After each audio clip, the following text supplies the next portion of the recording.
Hi, I'm Carol Jurgensen Sheets, aka Carol the Coach, and I wanted to talk to you tonight about conflict because nobody likes conflict.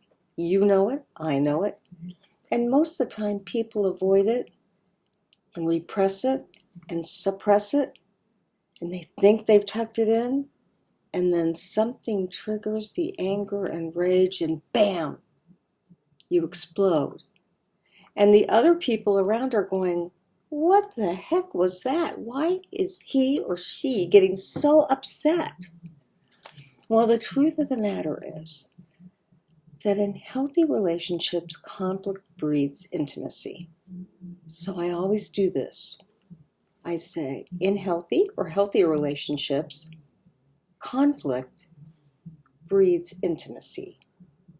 Now, it may not initially, because there's some storming that's going on.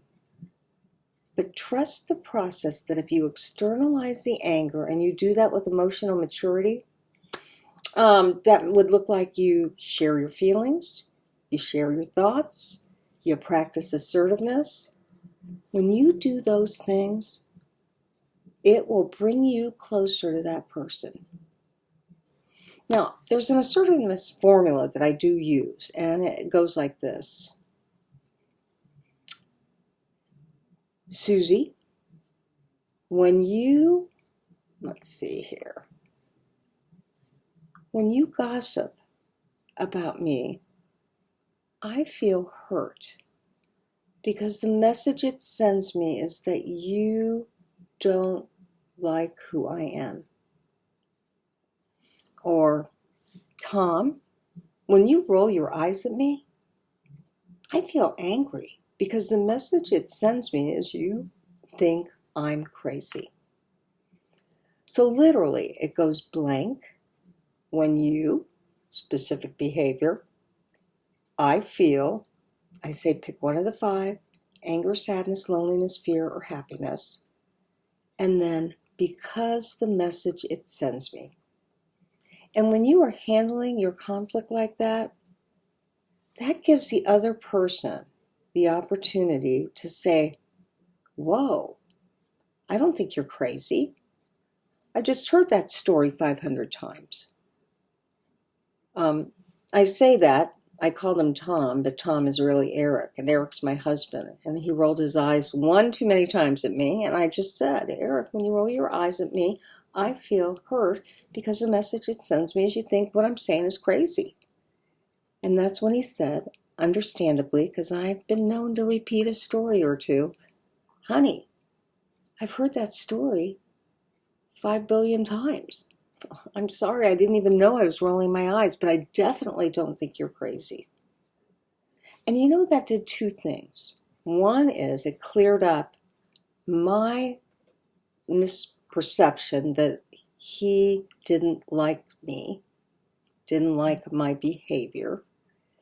And then secondly, it helped me to understand where he was coming from. So in an emotionally mature relationship, I started watching, not repeating myself in front of him.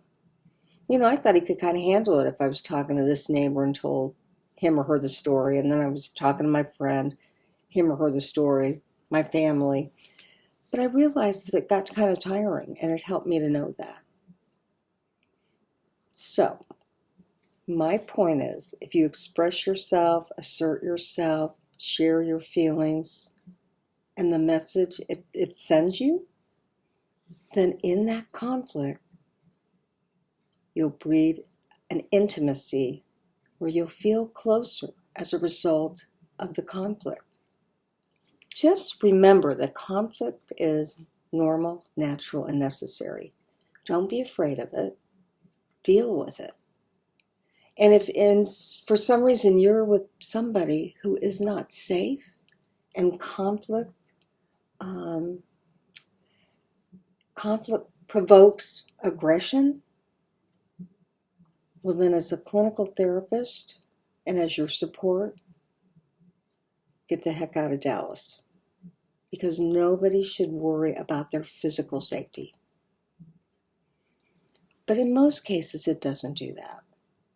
And so I'm going to invite you to find some conflict with someone you love and say to yourself, in healthy relationships, conflict breeds intimacy, and bring it out, watch some storming, and then have the faith that it actually will bring you closer.